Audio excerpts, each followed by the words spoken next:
ya. Hanya wala may mali.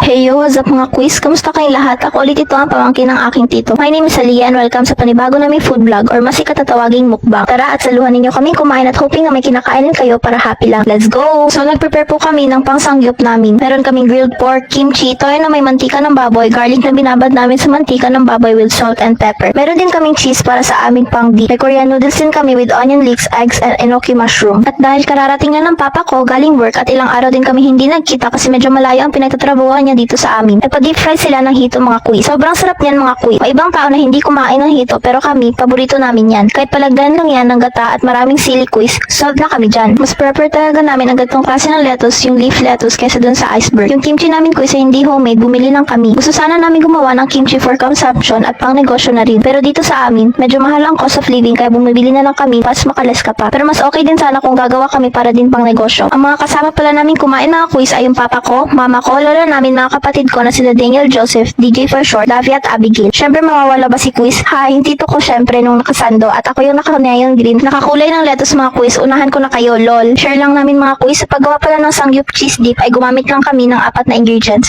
Margarine, pwede din naman butter mga quiz, pero margarine yung available sa ref namin kaya wag ng choosy. Tsaka isa pa, malaki na kayo, alam niyo na anong mga gusto niyo sa buhay. Joke lang po. So ayun na mga quiz, gumamit kami ng margarine, fresh milk, cheese at nilagyan din namin ng paminta powder para may sipa naman siya ng anghang. Sa mainit na pan, maglagay ng margarine tapos sumunod ay ang fresh milk at yung cheese. Pwede nyo i-grate yung cheese depende sa gusto nyo at halu-haluin nyo lang hanggang makuha ninyo ang gusto nyong consistency. Sa Korean noodles naman quiz ay bumili lang kami ng tag 55 na Korean noodles. Nakalimutan ko yung name pero marami sa supermarket, kayo nang bahalang mamili. Umandar yung pagka-trider namin mga quiz kaya yung Korean noodles ay hinaluan namin yung Lucky Me Chicken. Mga dalawa quiz.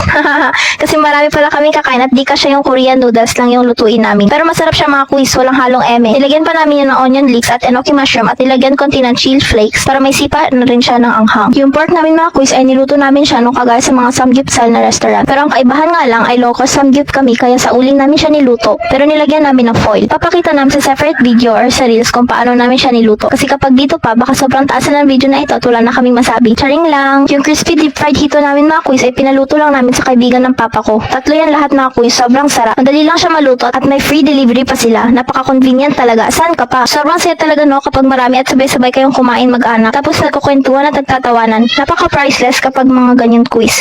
Super blessed kami kasi binigyan kami ng mga magulang na napaka-supportive sa lahat ng bagay.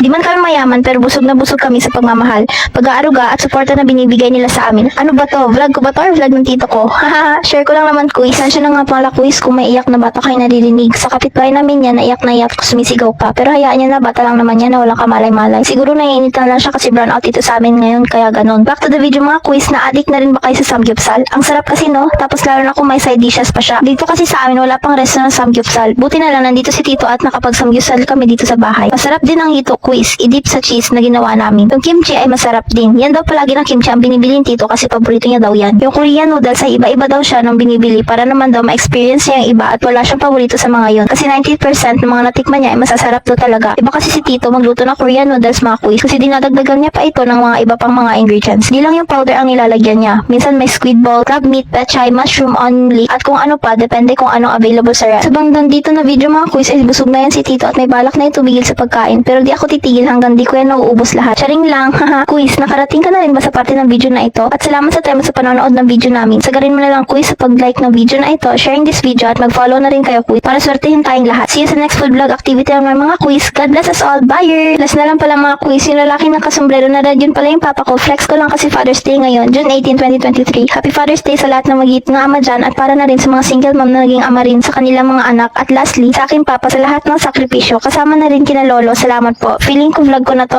Bye, sa to na talaga ito.